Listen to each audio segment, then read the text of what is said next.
મુન્દ્રા બારોઈ નગરપાલિકાના ward number 4ના કોંગ્રેસના ઉમેદવાર અને પૂર્વ વિપક્ષી નેતા ઇમરાજતના ચૂંટણી કાર્યાલયનું આજે હસનપીર ચોક ખાતે મુસ્લિમ સમાજના ધર્મગુરુઓના હસ્તે ભવ્ય ઉદ્ઘાટન કરવામાં આવ્યું હતું। આ પ્રસંગે મૌલાના અખતર સાહેબ, મૌલાના અજીમુદ્દીન બરકાતી, સૈયદ ઇસ્માઇલ શાહ સહિતના ધર્મગુરુઓ તેમજ મુસ્લિમ સમાજના અગ્રણીઓ રમજાન જાકી, અનુભા ખત્રી અને શબ્બીર તુર્ક વિશેષ ઉપસ્થિત રહ્યા હતા।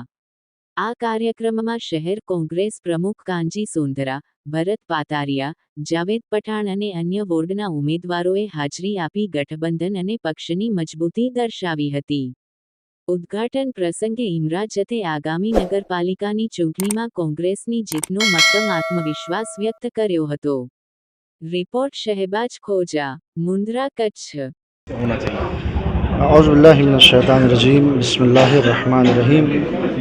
ज़रूरत इस बात की है कि हर इंसान को चाहिए कि वो अपने हक़ के लिए लड़े, और ज़माना इतना पुराशोभ हो गया है कि घर में बैठने से काम नहीं चलेगा, बल्कि समाज के लिए और माशरे में जिन चीज़ों की ज़रूरत है और इंसान उसको इख्तियार करे, उस इंसान को चुने कि जो समाज में हर चीज़ को देख रहा है, गरीबी को देख रहा है, गरीबी दूर कर रहा है, या जितनी चीज़ें भी इंसान की ज़रूरियात में हैं, अगर वो काम करने वाला समाज और माशरे को देख के काम कर रहा है तो उसके लिए सबसे ज़रूरी है कि वो हलाल मुश्किलात अमीर अल मोमिनीन अली इब्न अबी तालिब अलैहिस्सलातु वस्सलाम की सीरत पर अमल करते हुए अपनी इस ज़िंदगी को आगे बढ़ाए।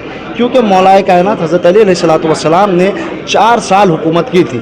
उनकी हुकूमत में आलम यह था कि कोई एक गरीब रात में भूखा नहीं सोता था, यानी उन्होंने हर तरीक़े से समाज में भूखमरी और हर चीज़ से दूर रखा।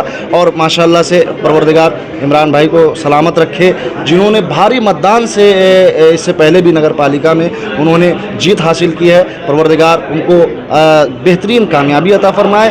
और मेरे जितने नौजवान इस अहले मुंद्रा में हैं उनसे मेरी ख़ास गुजारिश है कि वो अपने घरों से निकले और निकलने के बाद ज़रूर अपने हक़ को चुने और उसका इस्तेमाल करें।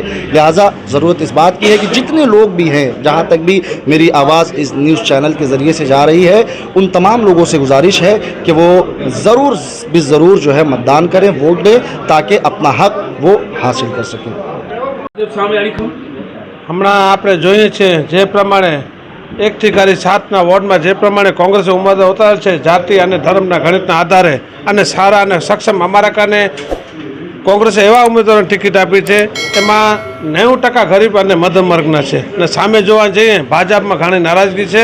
અને એમના જે 5 વર્ષના કાર્યકાળ છે, હું પણ પોતે કાઉન્સિલર ઉપનેતા છું, એમણે જે ભ્રષ્ટાચાર કર્યા છે, આજે પ્રજા એટલી ત્રસ્ત છે કે સામેથી કહી રહી છે કે આ ભ્રષ્ટાચારીઓને તમે ખાલી ઊભો, અમે પૈસા પણ દઈશું અને મત પણ આપશું। અમારો મતદાર એ છે કે છેલ્લા 5 વર્ષમાં ભાજપે જે રીતે કોઈ પણ વિકાસના કામમાં ભ્રષ્ટાચાર કર્યો છે, સામાન્ય જનતાને ખબર છે। ત્યારે હું અપીલ કરું છું મુદ્દાને કે અમે સારા અને સક્ષમ ઉમેદવાર ઉતારેલ છે, એમને જંગી બહુમતી જીતાડશો તો અમે મુન્દ્રા બારોઈ નગરમાં જે પણ લોકોએ ખાયકી કરે, સત્તા પક્ષના હોય કે બીજા એના કોન્ટ્રાક્ટરો હોય કે કર્મચારીઓ, એના સામે સખત પગલાં ભરશું।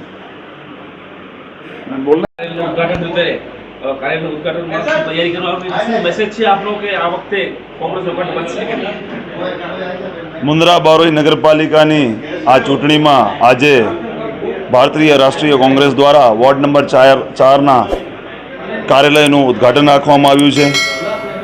જે કાર્યાલયના ઉદ્ઘાટનમાં તમે જોઈ શકો છો કે તમામ ધર્મ, તમામ સમાજના, તમામ વસ્તીના લોકોએ હાજરી આપી છે। તમે જે સવાલ પૂછ્યું કે આ ગઢ બચશે કે નહીં, જે લોકો સપના જીવી રહ્યા છે કે વોર્ડ નંબર 4માં બીજેપીનો ધ્વજ લહેરાવવાનો, એને મારો સંદેશ છે અત્રેથી કે તમે આજે પણ સપનામાં છો, કાલે પણ સપનામાં હતા, અને અમે જ્યાં સુધી જીવિત છીએ ત્યાં સુધી તમે આ જ સપનામાં રહેશો। વોર્ડ નંબર 4 એ ભારતીય રાષ્ટ્રીય કોંગ્રેસને ખોબલે ખોબલા મત આપવાનો રહી રહ્યો છે।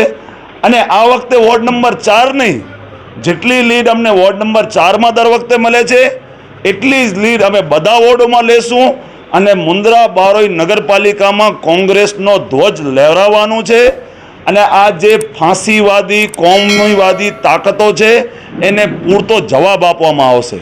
ઇમરાનભાઈ, ખાસ કરીને સાથે વોર્ડમાં સૌથી હાઈએસ્ટ લીડથી આ 4 નંબર વોર્ડમાં આપ જીત્યા હતા. આપે ગત 5 વર્ષમાં શું એવા કાર્યો કર્યા છે લોકો આપને મત આપે? એક વસ્તુનો હું તમારો તરફ ધ્યાન દોરવા માંગુ છું કે અમે વિપક્ષમાં બેઠા છીએ. તમે જ્યારે વિપક્ષમાં બેઠા હો ત્યારે ગ્રાન્ટ લેવી આ સત્તા પક્ષ પાસે સૌથી મોટામાં મોટો પ્રશ્ન છે. કારણ કે સત્તા પક્ષ ઈચ્છતું જ નથી કે જ્યાં વિપક્ષના કાઉન્સિલર હોય ત્યાં એમને ગ્રાન્ટ આપવામાં આવે. છતાં પણ વોર્ડ નંબર 4માં અમે અત્યાર સુધી 17થી કરીને 20 કરોડ રૂપિયા સુધીની ગ્રાન્ટ લીધી છે. વોર્ડ નંબર 4નો એવો કોઈ વિસ્તાર નહીં હોય કે જ્યાં પેવર બ્લોક નથી લાગેલા, વોટર ડ્રેનેજની સુવિધા નથી લાગેલી, પ્રેશરથી પાણી ના આવતું હોય. અમે વોર્ડ નંબર 4માં જ લગભગ 3 જગ્યાએ હાઈમાસ ટાવર લગાડેલા છે. એટલે વોર્ડ નંબર 4માં વિપક્ષનું કામ બોલે છે, કોંગ્રેસનું કામ બોલે છે. અને સત્તા પક્ષ પાસેથી અમે એમને મજબૂર કર્યો, એમનો ભ્રષ્ટાચાર ઉજાગર કરીને અમે એમને મજબૂર કર્યો છે કે તમને અમારા વોર્ડમાં ગ્રાન્ટ આપવી પડશે. અને આ એમણે ગ્રાન્ટ આપી નથી, અમે ગ્રાન્ટ એમના કનેથી છીનવી અને આ વોર્ડમાં કામ કરેલું છે. હું ચેલેન્જ આપું છું મીડિયાના મિત્રોને કે તમે વોર્ડ નંબર 4નું કામ કમ્પેર કરો અને ભાજપ શાસિત વોર્ડ નંબર 2, વોર્ડ નંબર 3 અને વોર્ડ નંબર 7નું કામ કમ્પેર કરો. એનો એક વિડીયો બનાવો તો તમને ખબર પડશે કે મુન્દ્રાના ગામતળમાં આટલી બધી તકલીફો હોવા છતાં પણ વોર્ડ નંબર 4માં આ બધા ભાજપ શાસિત વોર્ડો કરતાં સારામાં સારી કામગીરી કરવામાં આવી છે. મતદારો પાસે શું મુદ્દા, શું વિઝન લઈને આપ જવાના છે? મતદારો પાસે અમે અમારું કામ લઈને જવાના છીએ. અમે કોઈ પણ જાતના બીજા વિખવાદમાં ઉતરશું નહીં. બીજેપીની જે પદ્ધતિ રહી છે ધર્મ આધારિત, જાતિ આધારિત ભાષણો આપવાની, કોંગ્રેસ એ પ્રણાલીને નથી માનતી. અમે જે અમારા વિકાસના મુદ્દાઓ છે કે જે અમે 5 વર્ષમાં કામ કર્યું છે એ કામની યાત્રાને આપણે આગળ ધપાવવાનું છે. જેટલા કામ ક્યાંક અધૂરા રહી ગયા હશે એ કામને આપણે પૂરા કરવાના છે.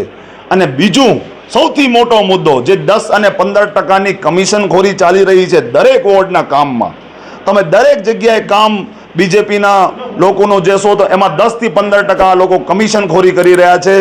કોંગ્રેસ શાસિત નગરપાલિકા બનશે અને આ કમિશનખોરોનું પૂરેપૂરું ઇલાજ કરવામાં આવશે. આ ચૂંટણીમાં તમારી પાસે એક ધારાશાસ્ત્રી અને એક જાગૃત નાગરિક કાનજીભાઈ તમારી સાથે છે, ખાતરી સમાજના યુવાનો અને ખોજા સમાજ, સમગ્ર સમાજ આપણી સાથે. ત્યારે આ વખતે ઇમરાનભાઈ કઈ લીડથી જીતશે અને કેવો માહોલ હશે? દર વખતેની જેમ આ વખતે પણ અમારા તમામ મહેશ્વરી સમાજના લોકો, અમારા ખત્રી સમાજના લોકો, ખોજા ઇસ્નાસરી સમાજ, ખોજા ઇસ્માઇલી સમાજ, સુખપરનો વિસ્તાર, સુવર્ણ સમાજ, બધા સમાજના લોકો અમારી સાથે છે. તમને એક વસ્તુ ખાલી હું યાદ કરાવી દઉં. છેલ્લા 2 દિવસથી હજી અમે ડોર ટુ ડોર પ્રચાર ચાલુ પણ નથી કર્યું, પણ જે બીજેપીના વોટર્સ પણ છે, જે દરેક વખતે પ્રણાલીથી બીજેપીને વોટ આપી રહ્યા છે, એ પણ અમને કહી રહ્યા છે કે ઇમરાનભાઈ આ વખતે તો બીજેપીએ ઉમેદવારો એવા આપ્યા છે કે અમે એમને વોટ આપવાનું મન નથી થતો. અમે ક્યારે કોંગ્રેસને મતદાન નથી કર્યું, પણ અમે આ વખતે 4 બટન હાથના દબાવશું અને તમારી લીડને વધારશું. સમગ્ર વોર્ડની જોવા જઈએ તો આપ હંમેશા કોંગ્રેસના એક સૈનિક રહ્યા છો. આ સમયે નગરપાલિકા કોંગ્રેસ કેવી રીતે બની શકે છે અને આ કેવી મહેનત કરવી પડે એ સમજાવજો. અત્યારની પોઝિશન એવી છે કે આપણી આ નગરપાલિકા બન્યા પછી બીજી ટર્મ છે. પહેલી ટર્મે મુન્દ્રાની જનતાએ જોઈ લીધું કે આ ભાજપવાળાનો કામો કેવા હતા.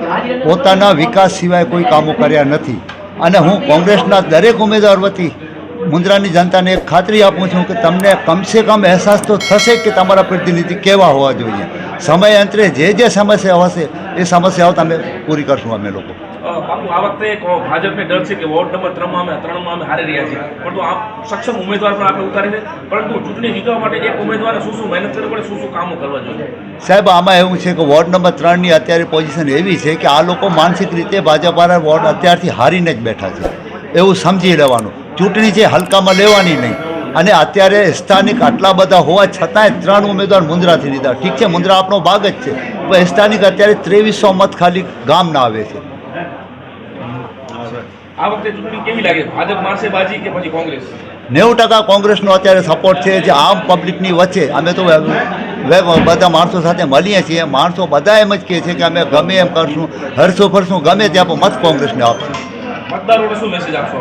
મતદારોને એ જ કહીશ કે ભાઈ તમારે 5 વર્ષનો મોકો મળ્યો છે, તમારે ખોવાનો નથી. અને કોંગ્રેસને દરેક ઉમેદવારના કોંગ્રેસને જ્યાં જ્યાં હોય ત્યાં એમની એક ટીમ બનાવીને મોકલો. તમારા કામની ખાતરી અમારી. અત્યાર સુધી લોકોને આપતા હતા, મહેનત કરતા હતા, પણ આજે સમય છે લોકો પાસે લેવાનો. કારણ કે હારી સલીમભાઈ જત એક સેવાભાવી વ્યક્તિ છે અને એમના દીકરા ઇમરાનભાઈ જત અત્યારે ચૂંટણી લડતા હોય અને સૌથી વધારે લીડથી પણ જીતેલા ઇમરાનભાઈ જત છે આ વોર્ડ છે, ત્યારે આપ કઈ રીતે શુભેચ્છા પાઠવશો? જો આ ઇમરાનભાઈ છે, આગળ અત્યારે કાઉન્સિલ ચાલુ છે અને આ એરિયામાં એણે સારા કામ કર્યા છે. આ એરિયાની અંદર એને સારામાં સારો વોટ મળશે અને કોંગ્રેસની જીત છે. અને હું અમને કહું છું કે બધા કોંગ્રેસને વોટ આપજો.